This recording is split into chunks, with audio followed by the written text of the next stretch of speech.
with us, but I wanted him to share with us a little bit because his eyes were opened 30 years ago to see what God might do in people's lives, and I wanted him to share that story with us. So, Scott, tell us about how your eyes were opened to the poor in Mexico.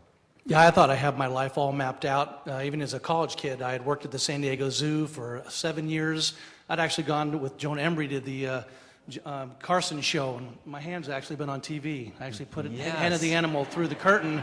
That was all you saw. So, but some friends in college actually one day invited me to go to Mexico with them, and they had said that, hey, you can get piñatas and sombreros and blankets really cheap. And we didn't have Walmart in those days, so that sounded really cool. So I thought, good, I'll go to Mexico with these guys. But what also transpired was they said, we're going to visit an orphanage. And I'd never been to an orphanage before. And in Tijuana, I went to the first place where I actually saw children who lived 3, 4 children to a bed, a hole in the ground for a toilet. And my eyes were open to the realities of poverty and the smells of that.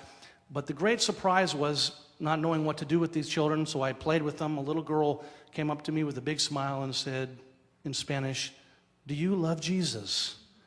And that's not what I expected to hear, was, do I love Jesus, when I'm thinking you have needs and you're asking me if I know of beloved Jesus.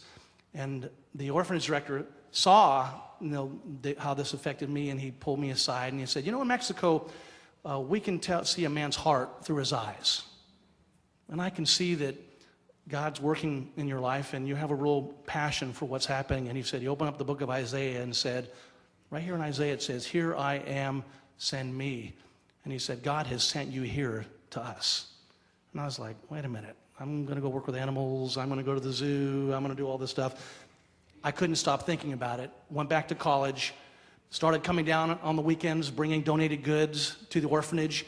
Did not know where the materials were even. People were dropping them off at my trailer. They were dropping me off where I worked on campus.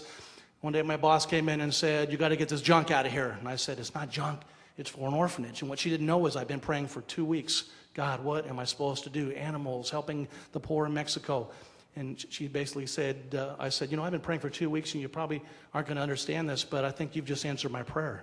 I said, it sounds to me like you're asking me to choose between these children, these orphans in Mexico, and my job. And she said, I guess I am. So I quit, walked out, gave her the 2 weeks she needed, and then started going to Mexico even more. Now, the neat thing that happened was the orphanage then had 50 kids. And so one of the things I did is I would actually, one of my humble jobs was take the garbage from the orphanage to the dump. Now, there were 100 homeless children living in the dump, little street kids, probably about 300 families living there, living on the dump. And my problem was when I would go to the dump to drop stuff off, I would bring kids back home, back to the orphanage.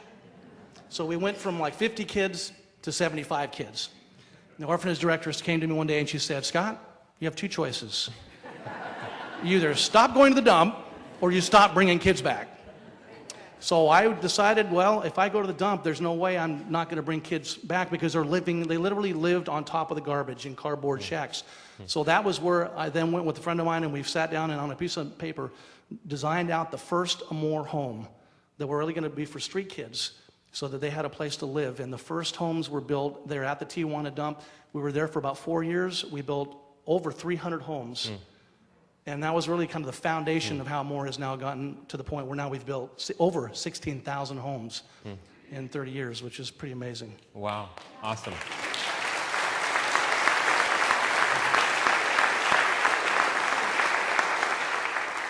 So I remember the 15th anniversary at the Crystal Cathedral where we were celebrating 15 years. And I remember at that time we'd only worked with Amor for 5 years. And we thought we had seen everything that we'd ever see God do in Mexico, but there was a lot more to be done. What are some of the things now, 30 years later, that have happened with Amor? How has God opened your eyes to the needs of the world? Well, obviously the needs are growing. I mean, I thought they were immense when I was a young college kid, 30 years ago. Some of the communities we work in now, for example, in Puerto Peñasco, which is just about 3 hours south of Arizona, where we just have been the last couple of weeks, unemployment there is 50%. It's just mind-boggling. And then we started working in South Africa 3 years ago, and in the townships where we're working there, the unemployment is 90%. So, yes, the needs are great, even in our neighbors in Mexico, but God is calling us to different places. So we have been working on an Apache Indian reservation the last couple weeks as well. The first groups we've actually taken there, which is in Arizona. Like I said, we've been to South Africa, and today there's actually a More Ministries team member who's in Haiti, who this morning at 5 a.m. called me on Skype and videoed me telling me what's going on and what the needs are there. And what's mind-boggling about there, for example, is he told me that Scott, I realized if we built 100 homes a day, we would have to build for 50 years to meet the needs of just the families who have lost their homes because of this recent earthquake. Wow. So we know that we didn't go last year to Memorial Day weekend because of a variety of things: swine flu, violence, and the economy. It just seemed like the perfect storm. And there were a lot of other churches, and I know that it had an impact on the building in Mexico. Half as many houses were built as we intended to build, and yet there continues to be news of violence in Juarez, El Paso. So what's happening? Is everything shut down? I know it hasn't, but we're going in Memorial Day. So what are we going to be a part of when we go to Memorial Day this year? Who all is going down there? Okay, well, obviously, safety is a huge thing, very, very important, has always been for More Ministries. So we're working this year in the areas that don't have the warnings, the big intense warnings. So Baja California, Sonora, which is where Puerto Peñasco is, we have teams that are going to be working there all year long. It's a safe area to work. We really keep an eye and pay a lot of attention to that. This last week, we had a group of 100 from Canada who asked me, was I done counting the silver medals that we received? That is so low. I love the Canadians.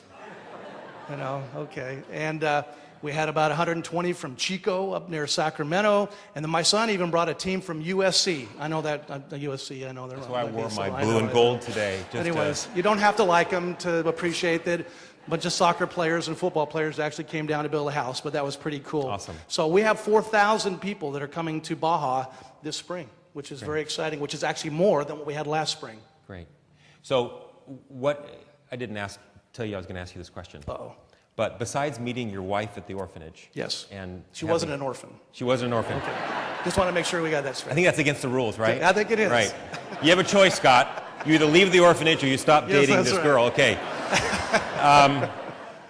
But what do you think has changed the most in you? How is God continuing to shape your heart as a follower of Jesus? What is he doing in your heart? Because it would seem like over 30 years, 16,000 homes all over the world, that you would have seen it all and heard it all, that there's like no surprises. So, I mean, if you think about, okay, you're in Jericho right now, and you're on this last leg of your ministry, however long you have, what is that's so most surprising to you, or how is God teaching you new things about following him, trusting him? I don't necessarily know that it's a surprise, but it's a reaffirmation to me how important it is for us and for this church to keep going to places that are new and different, like you said, like on our big serve day. I mean, my journey really changed and began when I went to volunteer. And there's no telling what God's going to do. And just this last week, to hear stories from young people and adults who stepped out on faith. I mean, that's what our church and what Amor is all about, is doing things that I normally wouldn't do, I'm not really comfortable with doing, and I'm stepping out on faith and then watching God work in a mighty, mighty powerful way. And I love watching adults who go to Mexico who, even more so than when I was a college kid, who had their life mapped out, knew exactly what they were going to do. And then the mom comes up. I had a mother come up to me and she said, for 3 years I came to Mexico. I was the bookkeeper for my husband's farm. And she said, one of your staff kept coming up to me and he goes, I see you working with the kids. What do you do professionally? She said, I'm a bookkeeper. And he goes, you're in the wrong job. God has something bigger and better for you.